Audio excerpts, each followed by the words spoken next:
ପିଲାମାନେ ତୁମେ କେବେ ଗ୍ରୀଷ୍ମର ତୀବ୍ର ତାପକୁ ଅନୁଭବ କରିଛ କି? ଯେତେବେଳେ ମାଟି ଫାଟିଯାଏ, ଗଛପତ୍ର ମୂର୍ଚ୍ଛାଯାଏ ଏବଂ ଆମେ ସମସ୍ତେ ଏକ ବୁନ୍ଦ୍ ପାଣି ପାଇଁ ଅପେକ୍ଷା କରୁଥାଉ, ଏମିତି ସମୟରେ ଆକାଶରେ ଧୀରେ ଧୀରେ ଘନ ମେଘ ବିଜୁଳି ଚମକେ, ମେଘ ଗର୍ଜନ କରେ ଏବଂ ପ୍ରଥମ ବର୍ଷା ବୁନ୍ଦ ଯେତେବେଳେ ମାଟିକୁ ଛୁଏ, ସେତେବେଳେ ଯେ ସୁଗନ୍ଧ ଭାସି ଆସେ, ସେହି ଅନୁଭବ ନିଶ୍ଚୟ ଅପରିମିତ।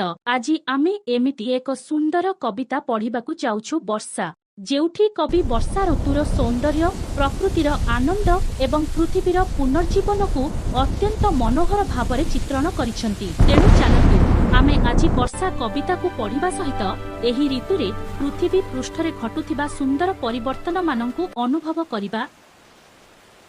ଆଜିର ଏହି ଭିଡିଓରେ ଆମେ ଷଷ୍ଠ ଶ୍ରେଣୀ ଓଡ଼ିଆ ସାହିତ୍ୟ ପୁସ୍ତକର ପ୍ରଥମ ପଦ୍ୟ ବର୍ଷା କବିତାକୁ ପଢ଼ିବା ଓ ତାହାର ସୁନ୍ଦର ଅର୍ଥ ବୁଝିବାକୁ ଯାଉଛୁ। ବର୍ଷା କବିତାର କବି ହେଉଛନ୍ତି ଭାଗବତ ରଚନାକାର ଅତିବଡ଼ି ଜଗନ୍ନାଥ ଦାସ। ଆପଣମାନେ ନିଶ୍ଚୟ ଜାଣିଛନ୍ତି, ଏକ ବର୍ଷରେ 6ଟି ଋତୁ ଆସେ। ସେଗୁଡ଼ିକ ହେଲା ଗ୍ରୀଷ୍ମ, ବର୍ଷା, ଶରତ, ହେମନ୍ତ, ଶୀତ ଓ ବସନ୍ତ। ଏହି ସମସ୍ତ ଋତୁମାନଙ୍କ ମଧ୍ୟରେ ପ୍ରତ୍ୟେକର ନିଜସ୍ୱ ସୌନ୍ଦର୍ଯ୍ୟ ଓ ବିଶେଷତା ରହିଛି। ଯେପରି ଆମେ ଦେଖୁଛୁ, ଗ୍ରୀଷ୍ମ ଋତୁର ତୀବ୍ର ତାପ ପରେ ବର୍ଷା ଋତୁର ଆଗମନ ହୁଏ।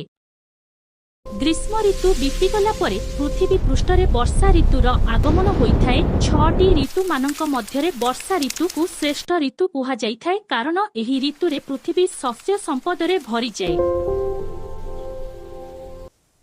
ମହି ବା ପୃଥିବୀ ପୃଷ୍ଠର ଦୁଃଖ ଚାହିଁ ମେଘମାନେ ଶୂନ୍ୟପଥ ବା ଆକାଶରେ ବିଜୁଳି ଶବଦ ସହ ମିଶି ଘୋର ଗର୍ଜନ କରି ପୃଥିବୀ ପୃଷ୍ଠରେ ବର୍ଷା ଆକାରରେ ପଡ଼ିଥାନ୍ତି। ପୃଥିବୀ ଦୀର୍ଘ 8 ମାସ ଧରି ରବି ବା ସୂର୍ଯ୍ୟଙ୍କ ଉତ୍ତାପରେ ତାପିତ ଥିଲା। ପୃଥିବୀ ପୃଷ୍ଠରେ ସମସ୍ତ ଜୀବଜନ୍ତୁ ପ୍ରାଣୀମାନେ ଅତ୍ୟନ୍ତ ଖୁସି ହେଲେ, ଯେମିତି ଏକ ତପସ୍ୱୀ ବର୍ଷ ବର୍ଷ ଧରି ତପସ୍ୟା କରି ତପସ୍ୟା ଫଳ ଭୋଗ କରିଥାନ୍ତି, ଠିକ ସେହିପରି ଖଦ୍ୟତ କୀଟ ବା ଜୁଳୁଜୁଳିଆ ପୋକ ବର୍ଷା ଋତୁ ଆଗମନରେ ସନ୍ଧ୍ୟା ସମୟରେ ସମସ୍ତ ଜଗତକୁ ଆଦରି ନେବାକୁ ସୁଖରେ ଘୁରି ବୁଲୁଥାଏ। ସେହିପରି ମଣ୍ଡୁକି ବା ବେଙ୍ଗମାନେ ମେଘର ଗର୍ଜନ ଶୁଣି ପାଣିକୁ ଆବୋରି ଗର୍ଜନ କରିଥାନ୍ତି, ଅତ୍ୟନ୍ତ ଆନନ୍ଦିତ ହୋଇ। ଗ୍ରୀଷ୍ମ ଋତୁରେ ଶୁଖି ଯାଇଥିବା ନଦୀଗୁଡ଼ିକ ବର୍ଷା ପାଣି ଦ୍ୱାରା ପୂର୍ଣ୍ଣ ହୋଇ ଲହରୀ ପରି ଉଛୁଳିବାକୁ ଲାଗନ୍ତି। ଏହି ଋତୁରେ ପୃଥିବୀ ପୃଷ୍ଠ ବିଭିନ୍ନ ପ୍ରକାର ଶସ୍ୟ ସମ୍ପଦରେ ପୂର୍ଣ୍ଣ ହୋଇଯାଏ। ଚାରିପାଖ ସବୁଜମୟ ଦେଖାଯାଉଥାଏ। ଚାଷ କାର୍ଯ୍ୟ ମଧ୍ୟ ଆରମ୍ଭ ହୋଇଯାଏ।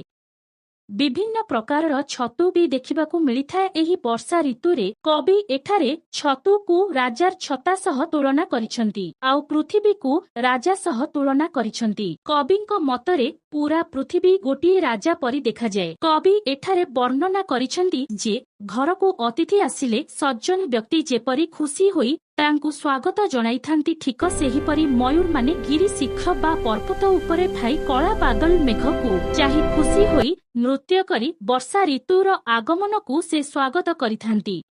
ପୃଥିବୀ ପୃଷ୍ଠରେ ଅନେକ ପ୍ରକାର ପରିବର୍ତ୍ତନ ଲକ୍ଷ୍ୟ କରାଯାଏ। ଏହି ଭିଡିଓ ମାଧ୍ୟମରେ ଆମେ କିଛି ଆଲୋଚନା ମଧ୍ୟ କଲେ। ଆଶା କରୁଛି ଆପଣଙ୍କୁ ଭିଡିଓଟି ଭଲ ଲାଗିଥିବ। ଧନ୍ୟବାଦ।